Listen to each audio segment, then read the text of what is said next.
Welcome to Media Regulation and Freedom. This is Eric Deggans. He's media columnist for the St. Petersburg Times.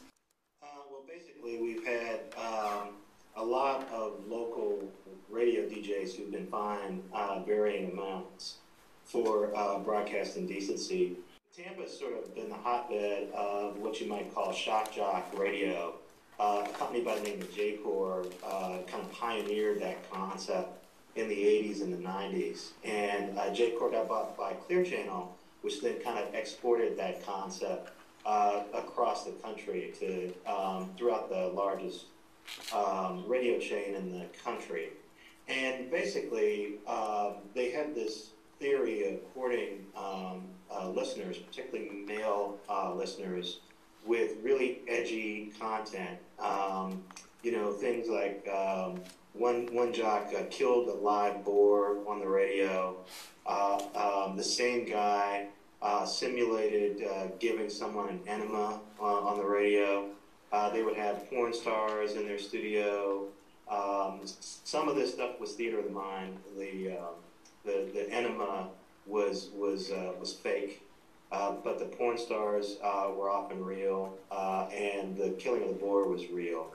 And the jock who did those two things, Bubba the Love Sponge, he was fined $22,000 for the enema, the fake enema incident, and eventually, excuse me, earned the largest single fine from the FCC, $755,000.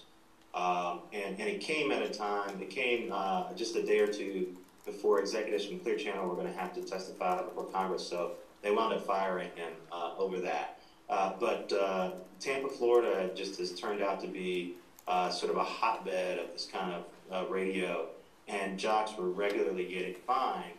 And because the fines were low, the FCC, for Clear Channel, a $22,000 fine is nothing. I think that was a major inspiration for the FCC to crank up the fines to the point where even a company like Clear Channel could not ignore it and had to step in. These companies had viewed getting the occasional fines from the FCC as the cost of doing business. And if anything, the fact that Howard Stern was able to do what he does and be so successful in the wake of a number of fines, and indeed before Bubba the Love Sponge got his fine, Howard Stern had the record for the biggest fine. He still has the record for the biggest aggregate fine. He got over $1 million in fines, but they were for several incidents grouped together. I think companies like CBS Radio and Clear Channel began to view these fines as the cost of doing business, and as long as they were small enough that they didn't outweigh the huge profits and the huge buzz that these jocks would generate, they were willing to keep doing it. I think once the fine level increased, once the audience grew tired of this stuff, and once we had the wardrobe malfunction in the Super Bowl that made sort of indecent conduct in front of general audiences a major national issue, I think all those things kind of came together to make it harder for shock jocks to do what they do. Is there anything particular to Tampa St. Pete that perhaps made it a unique local environment for these kinds of issues to play out? Well, as I said, you had the corporate nexus of J-Core was located here, and when Clear Channel bought J-Core, a lot of the executives who handled their programming were still located here.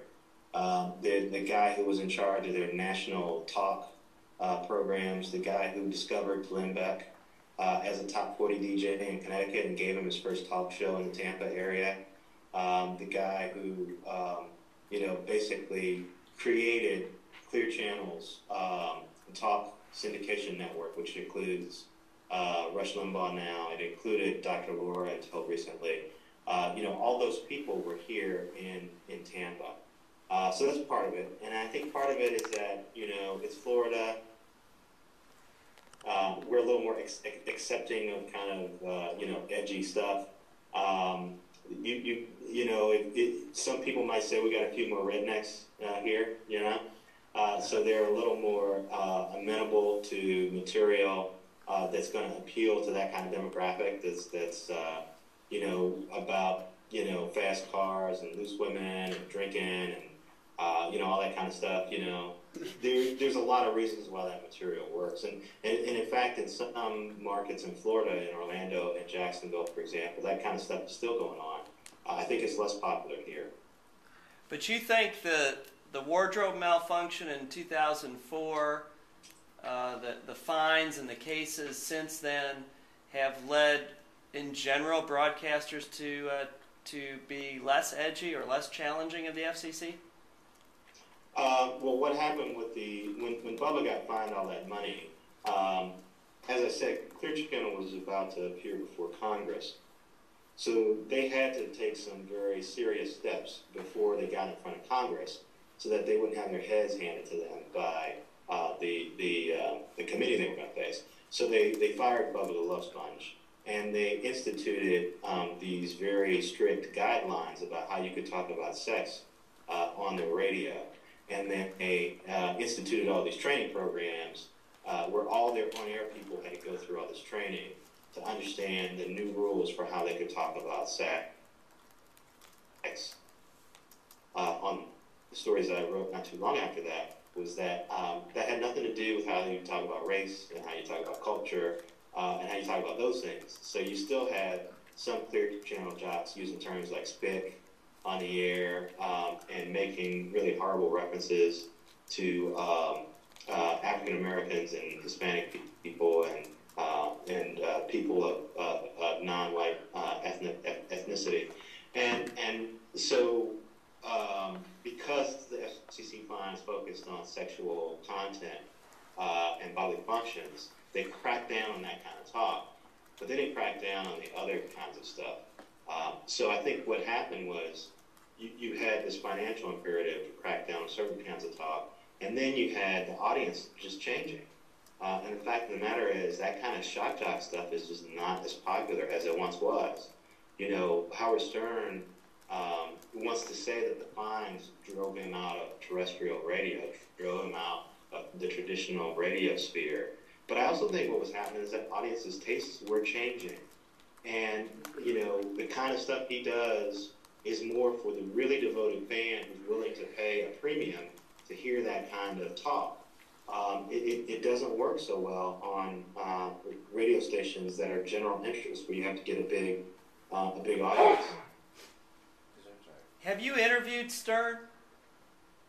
I have not interviewed Stern, but I talked to Bubba the Love Sponge quite a bit as a local guy. Stern, is one of those guys who he doesn't do a lot of press interviews.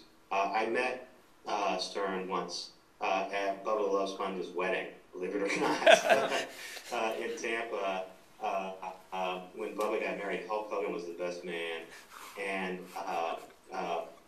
Howard flew his entire crew down there. So I met Howard, I met Robin Quivers, and Gary Bubba Booey, Del Bate. I met all those guys, and just kind of hung out with them. I wanted them to be relaxed. I didn't want them to be on their guard, so I didn't take any notes. We just talked, and I also met the former head of Clear Channel, Randy Michaels, who became the head of Tribune Company, recently ousted for operating his corporate offices like a frat house and sexually harassing women who work there and emailing these really awful, sophomore pornographic jokes throughout the company email system. Again, all stuff that they used to do on the air down here. And corporate environments have changed, and the radio has changed, and people are less tolerant of that kind of stuff. The Super Bowl with Janet Jackson.